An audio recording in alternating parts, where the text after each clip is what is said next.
Saya juga pernah dengar pernyataan Gus Yahya soal NU akan melawan politik identitas. Sudah ada gelagat bahwa politik identitas itu akan dimanfaatkan dalam pemilu presiden 2024. Ada gelagat atau tidak ada gelagat, kita tahu bahwa ini sudah pernah terjadi.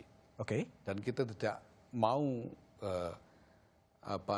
memperbolehkan ini berlanjut terus.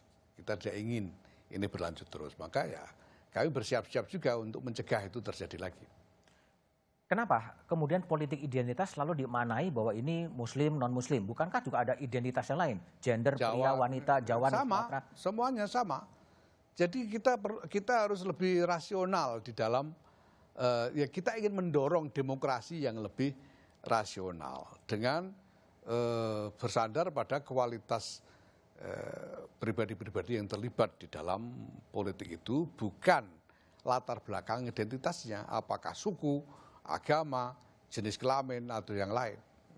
Jadi menjadi sebuah politik gagasan. Apa yang akan dibawa oleh si capres? Gagasan, kredibilitas, track record, dan lain sebagainya.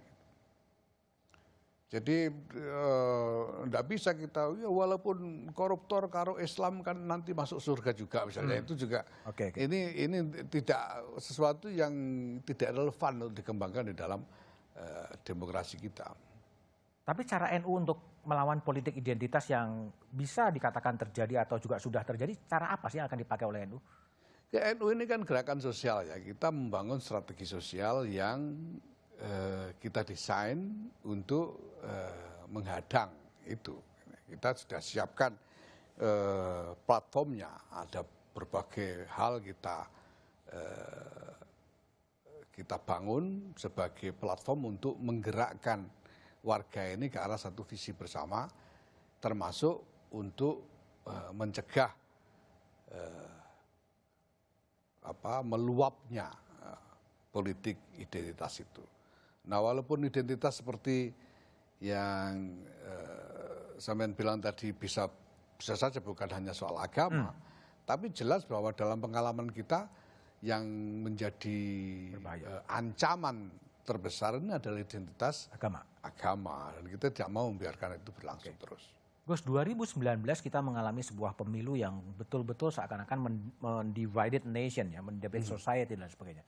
Apakah 2024 kalau dari bacaan Gus Yahya juga akan terjadi lagi sebetulnya pembelahan secara sosial karena politik dan kemudian agama juga sebetulnya? Ya, pertama apa yang dikonstruksikan dalam pemilu 2019 itu, alhamdulillah, kemudian ya kurang lebih diruntuhkan dengan bergabungnya secara simbolis lah ya, dua pihak yang berhadapan pada waktu itu. Sehingga kelompok-kelompok yang mengklaim sebagai memegang mandat agama itu, ya saya kira ya sedikit banyak terdelegitimasi saat ini. Tapi kita juga masih melihat kemungkinan bahwa ini akan dibangkitkan lagi.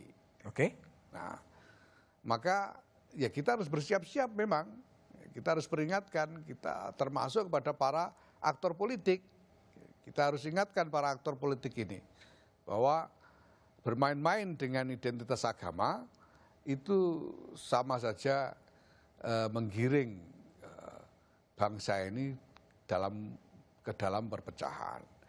Nah, maka ya, jangan sampai ada aktor politik yang mau coba-coba hanya main jalan pintas memakai politik identitas termasuk agama ini. 2019 juga mengajarkan bahwa bertanding kemudian bersanding sama-sama duduk di kekuasaan. Apakah ini sebuah gaya khas Indonesia yang tadi Gus Yahya mengatakan bahwa politik Indonesia kemudian ya faktanya kan berdamai juga di elit meskipun di akar rumput masih terbelah-belah. Apakah itu juga bisa menjadi pola di 2024? Bertanding kemudian bersanding? Ya, itu bisa jadi pola, tapi selama agama atau identitas dijadikan senjata politik, ini sembuhnya lama. Kita tahu sampai sekarang di tingkat basis soal pembelahan identitas ini masih sangat terasa. Nah, ini harus kita sembuhkan, maka jangan bikin luka lagi supaya bangsa ini tidak lagi terbelah-belah dari identitas satu dengan identitas yang lain.